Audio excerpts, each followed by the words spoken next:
I mean, early on, he had worked on a track. It's named Bear, and I had worked on a track called Western Fold, and Danny, I think, had started Rye Fire or something. We worked on that. Yeah. We had a bunch of kind of weird demos that were dark leaning. Okay. So we know that we wanted it to be dark. Okay. Right, but I think with us and the first record, like I said, we didn't have any opinions on what it was going to be like. We just wanted to do things that we enjoyed. Right. So I enjoy cinematic music. So Bear was kind of a thing, like had this Blade, John Wick kind of right kind of thing. John will come for you.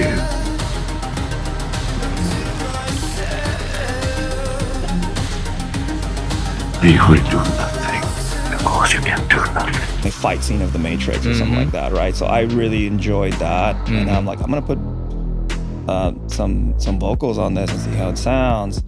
And then, you know, I think we all have ideas, and we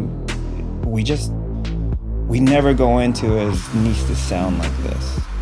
We never go into it with opinion. Hey, listen to this. I want a record to be like this. I think we've always been put the song first and the style of whatever it is. Yeah. And I think all those beautiful experiences and flavors that we all enjoy in music are all in there.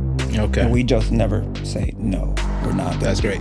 That way you stay open. Yeah, I think we had a couple of conversations, and I know that we all enjoy, you know, being able to go to the club and listen to a song that makes us dance. Right. But then again, we have a background of where we play instruments and we've been in a band. So I know that in the back of my head, I was like, I want to make music that you can dance to and that you can go to a show and watch a band play. I got you. And that isn't always the easiest, but somehow we were able to pull it off. Yeah.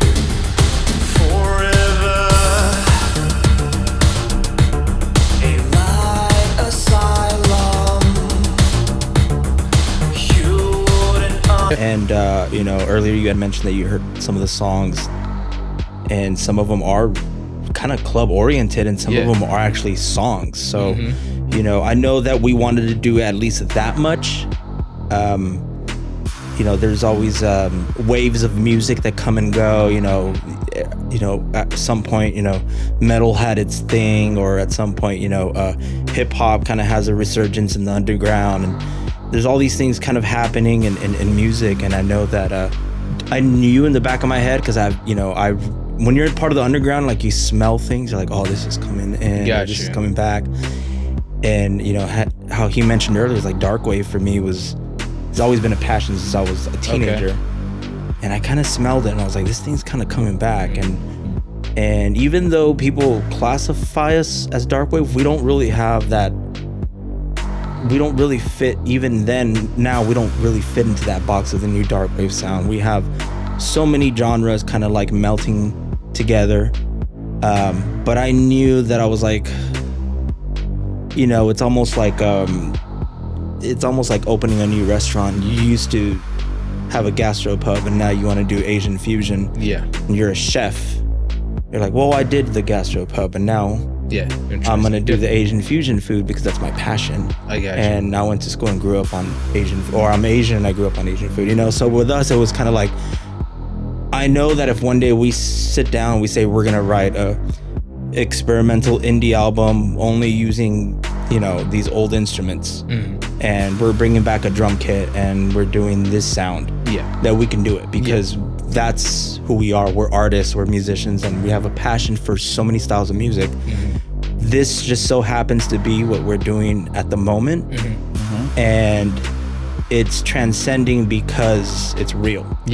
It's real to us, and there's so much going on with it. It's honest, and people connect with it because there is honesty, and it's unique in its own way. Right. You know, we're blending in sounds of the past with new sounds. Right. You know, sometimes, you know, and which is okay. You know, you want to have this, you know, this kind of vintage sound, and that's your thing. I mean, you're gonna record on tape, more power to you. Like that's your sound. Right. With us, we're like, well, we like the old Darkwave and we like the old sounds, but we have all this new technology, we have all these new methods, and we actually want to, you know, he has a very nice voice. So let's well, you're welcome. let's utilize his chops. Like Right. let's melt all these things together, and let's, you know, make some club songs too. I mean, what's Which you know, is kind of like a almost a rule in the Darkwave world where it's Okay. not super singy. Yeah. So we've kind of managed to cultivate this weird style where it does have kind of dark wavy, and there's singing, and then there's no singing, and then there's electronic dance music into it. And it's at the point now where people send me a screenshot as like,